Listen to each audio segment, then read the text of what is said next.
إن الحمد لله نحمده تعالى ونستعينه ونستغفره ونعوذ بالله من شرور أنفسنا ومن سيئات أعمالنا من يهده الله فهو المهتد ومن يضلل فلا هادي له وأشهد أن لا إله إلا الله وحده لا شريك له وأشهد أن محمدًا عبده ورسوله اللهم صل على محمد وعلى آل محمد كما صليت على إبراهيم وعلى آل إبراهيم إنك حميد مجيد اللهم بارك على محمد وعلى آل محمد كما باركت على إبراهيم وعلى آل إبراهيم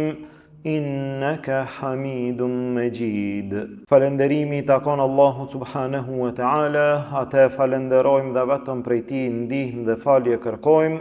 Salavatet dhe selamet tona ja dërgojmë dashurit ton Muhammedit sallallahu alaihi wasallam, familjes tij, shokëve tij dhe gjithë atyre që e pasojnë rrugën e tij deri në ditën e gjykimit. Vëllezër të nderuar, jemi në hijen e serialit Pastruesit e mëkateve, ku me lejen e Allahut azza wa jall jemi duke përmendur shkaqe të ndryshme, mundësi të ndryshme, zgjidhje të ndryshme, ibadete të ndryshme të caktuara nga Allahu azza wa jall, që nëse njeriu i vepron ato, nëse njeriu i realizon ato, Allahu azza wa jall ati njeriu i afal gjunahet. Pra kemi zgjidhje, pas gjunaheve tona, pas gabimeve tona, gjitha ato gabime që janë bërë në të kaluarën tonë, ne kemi mundësi ato gabime t'i fshim, kemi mundësi ato gabime t'i lajm,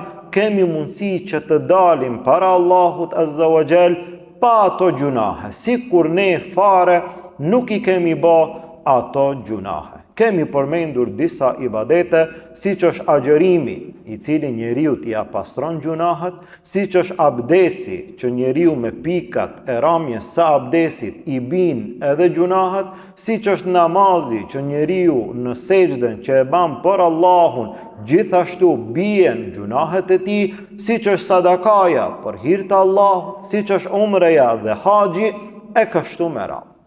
Me lejen e Allahut azza wa jall, sonte do të ndalemi që të jetojmë në disa çaste, në disa momente të shkurtëra, me një temë e cila është mjaft e gjatë dhe e cila kërkon prej neve një zemër të pastër, të shëndosh, të dëlir, e cila ka një dashuri të madhe.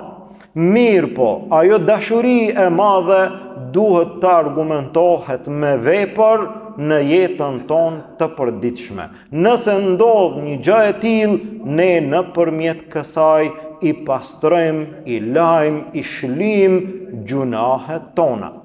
Pastruesi i radhës është pasimi që besimtari duhet në jetën e tij t'i bën, pasimi që besimtari në jetën e tij duhet ta ketë, pasimi që besimtari çdo herë duhet të qëndron pas atij i cili është modeli, i cili është shembulltyra, i cili është më i miri i njerëzimit, i cili është i zgjedhuri nga Allahu azza wa jall që ne të shkojmë në hapat e tij. Nuk ka dyshim që ai është Muhammedi sallallahu alaihi wasallam. Andaj Allahu azza wa jall tha në Kur'an: "Kul in kuntum tuhibbun Allah", thua ju njerëzve, nëse ju e doni Allahun, nëse i pyet njerëzit, këtu në xhami, po dhe jashtë xhamie, a e doni Allahun?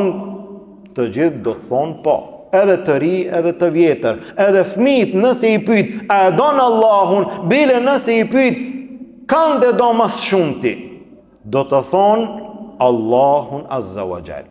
Po edhe neve gjithve nëse na ban pyetje, kanë dhe doni mas shumti, Allahun azza wa jall. Allahu thot: "Kul in kuntum tuhibbun Allah", thuaj, nëse ju e doni Allahun, Kjo dashuri e cila thuhet në gjuhë, kjo dashuri e cila thuhet me fjalë, kjo dashuri kërkon argument. Cili është argumenti i kësaj? Fattabi'uni yuhibbukumullah. Më pasoni mua, do t'ju don juve Allahu. Wa yaghfir lakum dhunubakum, dhe gjithashtu do t'u fal gjunahet e juaja. Wallahu ghafurur rahim. Allahu është falës i madh, mëshirues i madh. Pra Allahu Azza wa Jall në këtë ajet na ban me dije të gjithëve që neve të na falen gjunahet, që neve të na pastrohen gjunahet, prej neve kërkohet pasimi i Muhammedit sallallahu alaihi wasallam, që ne të ecim në rrugën e Muhammedit sallallahu alaihi wasallam, e që nuk ka rrugë tjetër për në xhennet. Gjithë ata të cilët duan të shkojnë në xhennet. A ka dikush i cili nuk dëshiron? Të gjithë ata që duan të shkojnë në xhennet, por në xhennet është vetëm një rrugë. Vetëm një rrugë është e cila e dërgon njeriu në xhennet. Cila është ajo rrugë? Rruga e Muhammedit sallallahu alaihi wasallam. Ai i cili ec në atë rrugë, ai do të arrin. Ai i cili zgjedh rrugë tjera për të arritur në xhennet, nuk do të arrin në të asnjëherë. Andaj Allahu Azza wa Jall në sa ajete, në shumë ajete, na urdhëroi që ne të ecim në jetën tonë ta pasojmë Muhammedin sallallahu alaihi wasallam. Allahu Azza wa Jall tha: "Wa in tuti'uhu tahtadu." Nëse ju i nështroheni ati, ju jeni të udhëzuar. Gjithashtu tha Allahu Azza wa Jall: "Wa ma atakumur rasulu fakhudhuhu." Atë që t'ua jep Muhammedi sallallahu alaihi wasallam, merreni atë. "Wa ma nahakum anhu fantahu." Atë që t'ju ndalon ai, largohuni prej saj.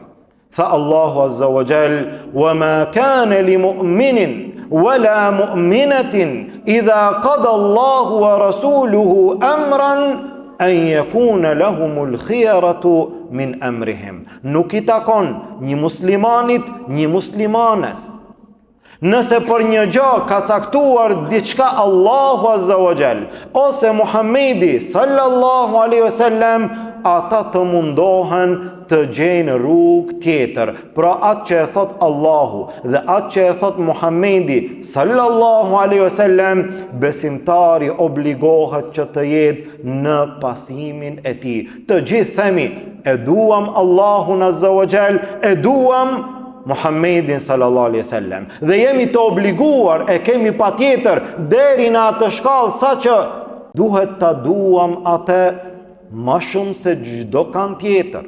Duhet ta duam atë ma shumë se familja jonë, ma shumë se fëmijët tanë, ma shumë se vetvetja jonë.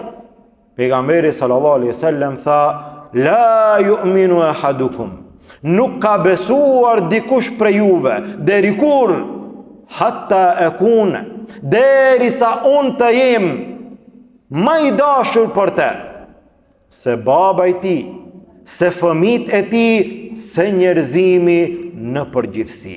Pejgamberi sallallahu alaihi wasallam të jetë më i dashur në zemrat tona se baba edhe nana, se bashkëshortja, se fëmijët, se gjithë njerëzimi. Dashuria ndaj tij të jetë më e madhe se dashuria ndaj çdo kujt tjetër.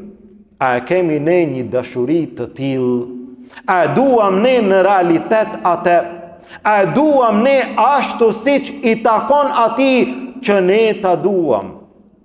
Kërkohet nga besimtari që atij t'i jep përparësi para vetvetes, para familjes, para punës, para obligimeve, para çdo gjëje. Para mendojeni sa e kanë dashur sahabët atë, sa e kanë dashur shokët e ngushtë, shokët e afërt Muhammedin sallallahu alaihi wasallam. Deri në atë shkallë sa që Zeidit radhiyallahu anhu, kur e marrën Ebu Sufjani dhe idhujtarët që ta hypin atë në litar, në momentet e fundit, në momentet e vdekjes, i thanë Zeidit radiallahu anhu: o Zeid, a kishe dashur që në vendin tënd të jetë Muhamedi sallallahu alaihi wasallam? A kishe dashur që ti të shpëtosh, të kthesh te familja jote, te fëmijët e tu, në vendin tënd të jetë në prag të vdekjes Muhamedi sallallahu alaihi wasallam? Tha: pasha Allahun, nuk kisha dasht une të jem të familja ime, e të fëmijët e mi, e Muhamedi sallallahu alaihi wasallam të sprovohet qoftë edhe me një therr në këmbën e tij. Subhanallah, sa e kanë dashur ata pejgamberin sallallahu alaihi wasallam, dashuria e të cilëve ka qenë e sinqert, dashuria e të cilëve ka qenë e vërtet. Derisa Urwa bin Mesudi, i cili në marrëveshjen e Hudejbijes erdhi nga ana e dhujtarëve, u takua me pejgamberin sallallahu alaihi wasallam, u mundua që të gjenë një lloj zgjidhje, një lloj marrëveshje. E pa pejgamberin sallallahu alaihi wasallam dhe i pa sahabet. Kur u kthye te i dhujtarët, i ban pyetje: si ishte gjendja? Si ishte mundësia e marrëveshjes me Muhamedin sallallahu alaihi wasallam? A arritën ndonjë gjë? Tha: nuk kam pa ndonjë mbret që e respektojnë njerëzit e tij siç e respektojnë dhe duan tjerët Muhamedin sallallahu alaihi wasallam. Nuk e lan edhe një pikë uji t'i bie në tokë. Subhanallah, pejgamberi sallallahu alaihi wasallam mori abdes, një pikë ujë nuk ra në tokë. Për çfarë arsye? Sahabët i mblodhën pikat e abdesit të Muhamedit sallallahu alaihi wasallam. E pa dashurinë e veçantë, dashurinë e rrallë që e kishin ata burra në zemrat e tyre për Muhamedin sallallahu alaihi wasallam. Derisa një ditë prej ditëve, një prej sahabeve ishte menduar, ishte thelluar njëkohësisht, ishte mërzitur, e kishte një dert të madh. Cili ishte derti i këtij sahabiu? Ky njeri shkoi te dera te pejgamberi sallallahu alaihi wasallam: ja Rasulallah, e kam një dert. Cili është derti yt? Tha: ja Rasulallah, une në dunja të takoj shpesh. Në dunja të takoj shpesh, në namazin e sabahut, në namazin e drekës, në namazin e ikindis, në çdo namaz, në xhami, po ndoshta edhe në rrugë, ndoshta edhe dikun tjetër, në dunja të takoj shpesh. Mirë, po e kam menduar që pasi une të vdes, dhe pasi edhe ti të vdesësh, vdes sahabiu, vdes pejgamberi sallallahu alaihi wasallam, ti do t'jesh në xhenet. Mirë, po ti do t'jesh në xhenet në shkallët më të larta të xhenetit. Ndërsa unë, edhe nëse jam në xhenet, do t'jem më poshtë. Si do të qëndroj pa ty, ja Rasulallah? Si do të qëndroj une nëse në xhenet nuk do të takoj ty, në dunja të takoj shpesh, ama në ahiret, ama në xhenet? Allahu Azza wa Jall i azbriti pejgamberit sallallahu alaihi wasallam një ajet në të cilin tha: wa man yuti'i Allaha war rasula fa ulaika ma'a alladhina an'ama Allahu alaihim. Ai i cili nështrot Allahut dhe pejgamberit sallallahu alaihi wasallam, ai do t'jetë në ahiret, në xhenet, me ata që Allahu ju ka dhënë shumë të mira, me kënd minën nebijin, was-siddiqin, was-shuhada, was-salihin. Ai do t'jetë në xhenet me pejgamberët Allahut, me siddiqinët, besnikët, me shahidët, dëshmorët, me muslimanët e mirë, wa hasuna ulaika rafiqa, e çfarë shoqërie e mirë është një shoqëri e tillë. Ai i cili e don pejgamberin sallallahu alaihi wasallam, ai edhe në ditën e gjykimit do të jetë afër ti. Mirë, po kjo dashuri nuk është veç fjalë. Kjo dashuri nuk është vetëm supozim. Kjo dashuri nuk është vetëm teori. Kjo dashuri ka argumente. Kjo dashuri ka fakte. Cilat janë faktet e saj? fattabi'uni, më pasoni mua. A don ti Allahun? Po. A don pejgamberin sallallahu alaihi wasallam? Po. Cili është argumenti yt? Argumenti yt është që ti e pason Muhammedin sallallahu alaihi wasallam. Nëse e pason atë, kjo dashuri është e vërtetë. Nëse nuk e pason atë, kjo dashuri është thjesht një fjalë e gjuhës, një supozim e cila nuk ka fakte, e cila nuk ka argumente. Andaj besimtari në jetën e tij e ka modelin, e ka shëmbëltyrën, e ka yrnekun pas të cilit duhet të ecë. Ai është Muhamedi sallallahu alaihi wasallam. Allahu azza wa jall tha në Kur'an: "Ya ayyuhalladhina amanu", o ju të cilët keni besuar, la tuqaddimu bayna yaday Allahi wa rasulih. Mos dilni para Allahut dhe pejgamberit sallallahu alaihi wasallam. Mos dil para fjalës së Allahut dhe para fjalës së Muhammedit sallallahu alaihi wasallam. Mos del logjika jote para. Mos dalin mendimet e tua para. Mos dalin thëniet tua para. Mos dalin përgjigjet tua para. Ti mos dil para asnjëherë. Ti qëndron mbrapa. Kush është para teje? Muhammedi sallallahu alaihi wasallam. Ai flet, ti qëndron mbrapa. Mos dil ti para e pejgamberi sallallahu alaihi wasallam pas teje. Asnjëherë nuk duhet ne të japim mendim. Asnjëherë ne nuk duhet të flasim por atë që i takon fesë Allahut azza wa jall. Feja Allahut është, ka thënë Allahu, ka thënë Muhammedi sallallahu alaihi wasallam. Fjalët tona pastaj mund të vlen, mund të mos vlen, ndërsa fjala Allahut, fjala e pejgamberit sallallahu alaihi wasallam është argument në fenë Allahut azza wa jall. Mos dil para. Në ajetin tjetër tha: "Ya ayyuhalladhina amanu", o ju besimtar, o ju musliman. Kësaj thirrje besimtari duhet t'i kushton vëmendje. Allahu na thret të gjithëve, secilin prej nesh: o ti musliman, la tarfa'u aswatakum fawqa sawti an-nabi. Mos e ngrit zanin mbi zanin e pejgamberit sallallahu alaihi wasallam. Wala tajharu lahu bil qawli ka jahri ba'dikum li ba'd. Dhe mos flisni me të siç flisni me njëri tjetrin. An tahbata a'malukum wa antum la tash'urun. Sa e rrezikshme është një gjë e tillë. A di sa është e rrezikshme? Krejt punët e tua mund të bahen pluhur. Kur ti e ngrit zanin mbi zanin e pejgamberit sallallahu alaihi wasallam. I thua dikujt, ka thënë pejgamberi sallallahu alaihi wasallam, thot po, ama unë mendoj ndryshe. Ka thënë pejgamberi sallallahu alaihi wasallam, po, ama filan hoxha ka thënë ndryshe. Ka thënë pejgamberi sallallahu alaihi wasallam, po, ama na që sa vite ne e dim ndryshe. Ka thënë pejgamberi sallallahu alaihi wasallam, pas kësaj ma nuk ka, po ama ka vetëm një gjë: sami'na wa ata'na.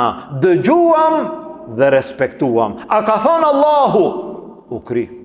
A ka thënë pejgamberi sallallahu alaihi wasallam? Po, ma nuk ka fjalë. Nuk ka fjalë pas fjalës së Allahut, pas fjalës së pejgamberit sallallahu alaihi wasallam. Por ndryshe njeriu rrezikohet deri në atë shkallë: an tahbata a'malukum, veprat e juaja të bëhen pluhur. Bëhet pluhur namazi, bëhet pluhur agjërimi, bëhet pluhur haxhi, bëhet pluhur ibadeti. Për çfarë arsye? Nga se ti flet e merr të drejtën që të flasësh mbi pejgamberin sallallahu alaihi wasallam. Jo. Besimtari hesht, besimtari është pasues. Sahabet kur e kanë dëgjuar një fjalë nga pejgamberi sallallahu alaihi wasallam, asma nuk është vënë në pyetje, në diskutim mendimi i tyre, fjala e tyre. Mos të flasim për kundërshtimin e tyre. Paramendojeni edhe në aspekte tjera. Pejgamberi sallallahu alaihi wasallam në një ditë prej ditëve ju tha sahabeve, ijlisu, uluni. Pejgamberi sallallahu alaihi wasallam në xhami, sahabët xhamati, uluni. Kur thot pejgamberi sallallahu alaihi wasallam uluni, çka duhet me bë? U ulën të gjithë pa përjashtim. Abdullah ibn Mesudi ishte duke ardhur, arriti në derë, ende duke hyrë në derë. E dëgjoi pejgamberin sallallahu alaihi wasallam, uluni, u ul te dera. Subhanallah, çfarë respektimi, çfarë nënshtrimi i prerë, i menjëhershëm, pa diskutim. Uluni te dera sa të hynë mrenda, jo, aty ul. A ka thonë pejgamberi sallallahu alaihi wasallam, po, ma nuk ka fjalë për besimtarin. Në disa raste ende pa thonë fare. Pa thonë fare pejgamberi sallallahu alaihi wasallam. Sahabët vetëm duke e pa atë. Vetëm duke e pa atë, sahabët në çdo hap pas tij. Pejgamberi sallallahu alaihi wasallam në një prej rasteve ishte duke e fal namazin, i kishte të mbathura nallet e tij. Sahabët mbrapa, pejgamberi sallallahu alaihi wasallam imami, ndërsa me nallet e tij në namaz, duke u fal, duke qenë në namaz, pejgamberi sallallahu alaihi wasallam i hjeki nallet. Sahabët, gjithë xhamati i hjekën nallet e tyre. Subhanallah. Ky është pasimi. Ky është pasimi. Pa asnjë lloj diskutimi. E falën namazin. Kur përfundoi namazi, pejgamberi sallallahu alaihi wasallam tha, e ju, pse i hjekët nallet e juaja? Ja Rasulullah, të pam ti, i hjeke ti, hjekëm edhe ne. Po ma, ka këtu fjalë. A e ban pejgamberi sallallahu alaihi wasallam? Po, nuk ka ma fjalë. I hjeke ti, i hjekëm edhe ne. Pejgamberi sallallahu alaihi wasallam tha, mua më njoftoi Xhibrili alayhi salam që ndër nallet e mia ka pa pastërti, unë i kam hjek me arsye, ju nuk ka pas nevojë që t'i hjekni ato. Mirë po, sahabët pa fjalë e bani pejgamberi sallallahu alaihi wasallam, ne pas ti. E tha pejgamberi sallallahu alaihi wasallam, ne pas ti. E sot sa filozofohet, sot sa komentohet edhe për gjëra ndoshta më thjeshta, i thua një besimtarit musliman me vite, 30 vite musliman, dhe i thua për këtë gjë, kështu ka thonë Muhamedi sallallahu alaihi wasallam. Para mendoj një muslimani ton i thua, mos ha me dorën e majt. Musliman, 30 vjeçar, 40 vjeçar, hala nuk e ke kuptu që muslimani, kur të ulet në sofër, duhet me ngran me dorën e djathtë. Mos ha me dorën e majt. Pejgamberi sallallahu alaihi wasallam na ka ndaluar, me dorë han shejtani, ha me dorën e djathtë. Fillon edhe filozofon. Po njëjtë është, si e djathta, si e majta, çka ka lidhje?